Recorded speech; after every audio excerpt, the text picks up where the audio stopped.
আপনাকে যদি প্রশ্ন করা হয় যে আপনার সবচেয়ে প্রিয় মানুষকে, উত্তরে কি বলবেন আপনি জানেন? এই আমি রিসেন্টলি আমি হুমায়ুন আহমেদের এই আমি বইটা পড়ছিলাম।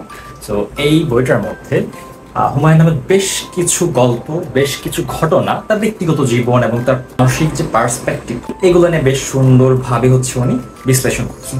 এই আমির মধ্যে টোটাল 13টা গল্প আছে এখানে। তো 13টা গল্পের মধ্যে প্রথমে এই আমি, চোখ, পেট্রিফাইড ফরেস্ট, উৎসব, উমেশ, সে, নারিকেল মামা, পরীক্ষা, আমার বন্ধু শফিক, মিসির আলী, অন্যান্য, বর্ষা যাপন, ফ্রাঙ্কেস্টাইন, চাঁদনি পশর রাইট, লাল চুল।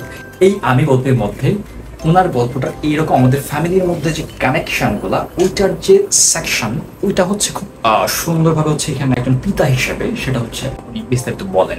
আবার এখানে উনি এমনভাবে বলেন যে আমি আমার জীবনের গভীরতম বোধগুলা আমি অনুভব করতে পারি এবং জ্যোৎস্নার যে অপূর্ব ফুলগুলা সেটা আমি দেখতে পাই, কিন্তু এগুলার গভীরতা এতই তলদেশ বা এতই নিচে, সেগুলো আমি তুলে আনতে পারি না, এগুলো হাত ফসকে যায়।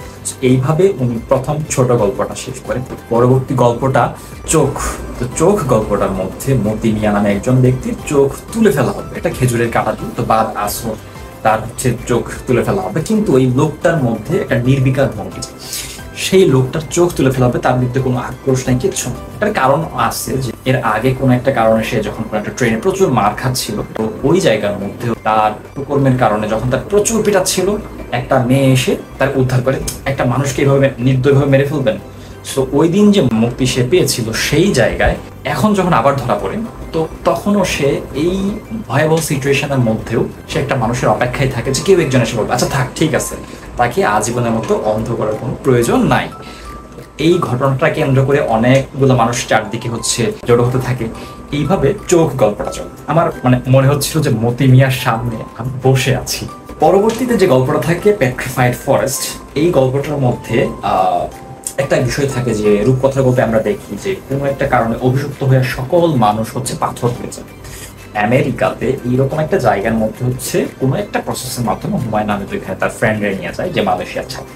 তো যাওয়ার পরে ওইখানে হুমায়ুন আহমেদের ওয়াইফ এবং বাচ্চারা থাকে, এবং ওই দিক দিয়ে ওই মালয়েশিয়ান ছাত্রের তার ওয়াইফ চায়। বাট মালয়েশিয়ান যে ছাত্রটা, সে বেশ রিজিকি, সে খুব একটু হুইস্কি টানে বেশি, এবং তার সৌন্দর্যতা নিয়ে খুব বেশি যে অবাক হওয়া, এগুলো নিয়ে তার কোনো মাথা ব্যথা নেই। ও আচ্ছা ঠিক আছে, কিন্তু হুমায়ুন আহমেদ তো জিনিসগুলো অবাক।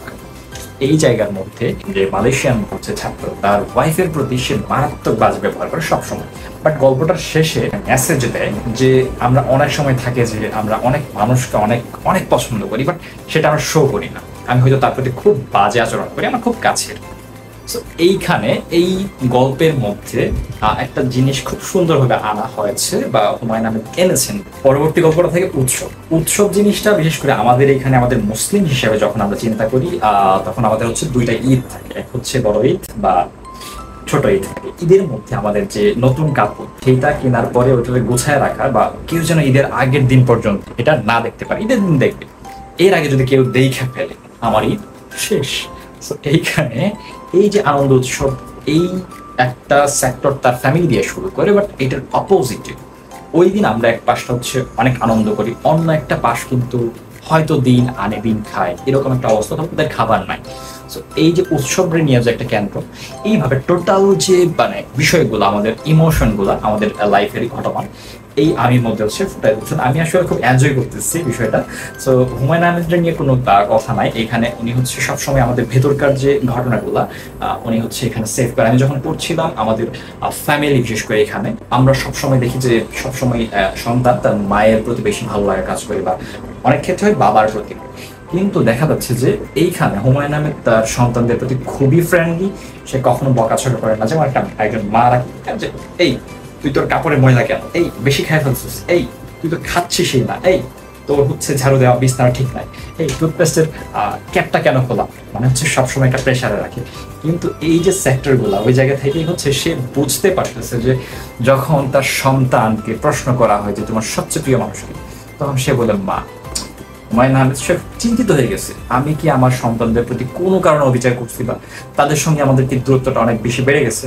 কারণ সে যখন শহীদুল্লাহ হলে থাকতো, তখন বর্ষার প্রথম বৃষ্টিতে সে বাচ্চাদের উঠে নিয়ে গোসল করাইতো। এমনকি যখন সে বাচ্চাদেরকে তার মায়ের জোর করে দুধ খাওয়াতো, সেই জায়গায় হুমায়ুন আহমেদ লুকায়া সেই দুধ বেসিনে ফেলাই দিত, কিন্তু যদিও এটা ঠিক না, তাও হচ্ছে সে তার সন্তানের সুখী করার জন্য কাজটা করত। তারপরেও তার সন্তানের পছন্দের তালিকায় কেন বাবার কথা আসতো না, এই জিনিসটা নিয়ে খরকা থাকে। তো এই যে সুন্দর মসৃণ ছোট ছোট ঘটনাগুলা, এগুলা ভীষণ ভালো লাগে। সো আমি হুমায়ুন আহমেদের এই বইটা পড়তেছি, আমার ভীষণ ভালো লাগতেছে। সো আমি আবারও বলি, আপনার সবচেয়ে প্রিয় মানুষকে এই আমি। থ্যাংক ইউ সবাইকে।